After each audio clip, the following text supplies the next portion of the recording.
I would have her return to me post-haste. And you, sir, I am told, are the man to do the job. Congrats on this film. It is a wild ride. You've done so many great and eclectic films over the course of your career. What did Prisoners of Ghostland offer you that you'd never gotten to do before? Sono Sono, Sono Sono, Sono Sono. I call him the warlock of cinema. He's a total artist, and my job was to walk in his world. Mm-hmm. I wanted to walk around in a Sono Sono vision. I even chose this backdrop for you because it reminds me of his movie. And my job was to protect that. I wanted to facilitate his vision, so much so that I was very protective of his cut. It's different and in the best way. And I had just done Pig, and I call him Archangel Michael, who allowed me to do a very quiet kind of haiku approach to film performance. So I was ready to go back to my more kind of Western kabuki fantasies of what can be done with film performance, more operatic. So when I read the script of Sono Sono's movie, and I'm seeing a word like testicle, I literally wanted to hit it out of the ballpark. I haven't done extensive research on this, but I believe your first film to have testicle detonators. that hurt to watch. It's like originally they wanted to take that scene out.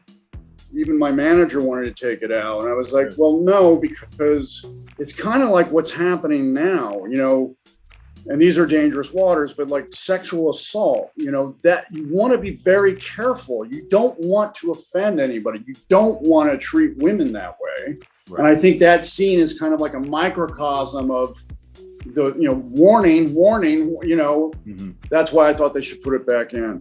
I think you've called this your wildest film, right? I mean, that's saying a lot with Mandy and such. How much part of the appeal is that it is so insane? I had read the script and I met with Sono Sono. We didn't even make the movie yet. I said it in a magazine, this is going to be the wildest script I've ever made. And that transmogrified into the wildest movie I've ever made. And I stand by that. I was just excited to be able to be in his vision. And I knew that his vision would be different, and I wanted to play in his world. And I knew because he had a specific surrealistic vision that I could also go surrealistic with performance style.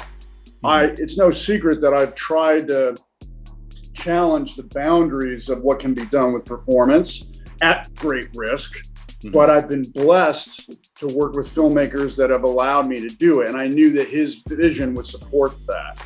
So coming off of Pig, it was like, yeah, man, go. Now let's go back to Western kabuki. Yeah, Pig, I gotta give you a shout out for that one too. Loved it. I was at the premiere over there by the 405. That was a great night. I chose that venue, the Newark, because I used to go with Crispin Glover to see David Lynch movies as kids. You guys were best friends, right? Yeah. I said, you got to do it at the Newark, man. I don't want to go to, let's go to the art house cinema, like where I grew up. That's amazing. So I'm glad you were there. We saw it together. I call him Michael, Archangel Michael. I always knew, because I've been doing this now for 43 years, if you can believe that, since I was 15. Actors, we go up and down, hot and cold, it just is. But I always knew that it would take a young, new filmmaker who had maybe grown up with a couple of my movies to kind of rediscover me. I knew that I never lost faith that my Archangel Michael would show up, and he did.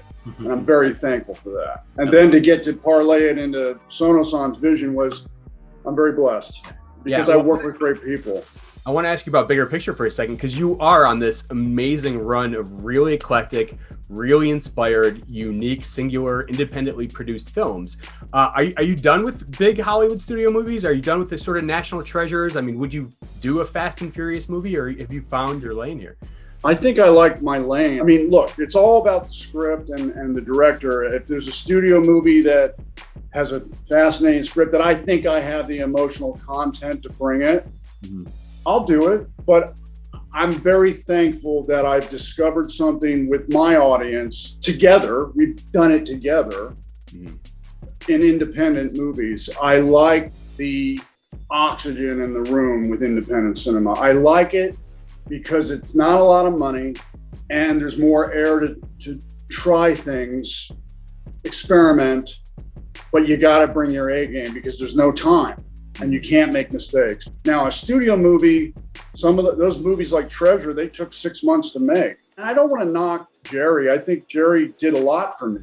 He was the one that had faith in me that I could even attempt to act like an action hero. I mean, that was just a challenge. People thought, why would he do that after the Oscar with Leaving Las Vegas? Well, because it was new.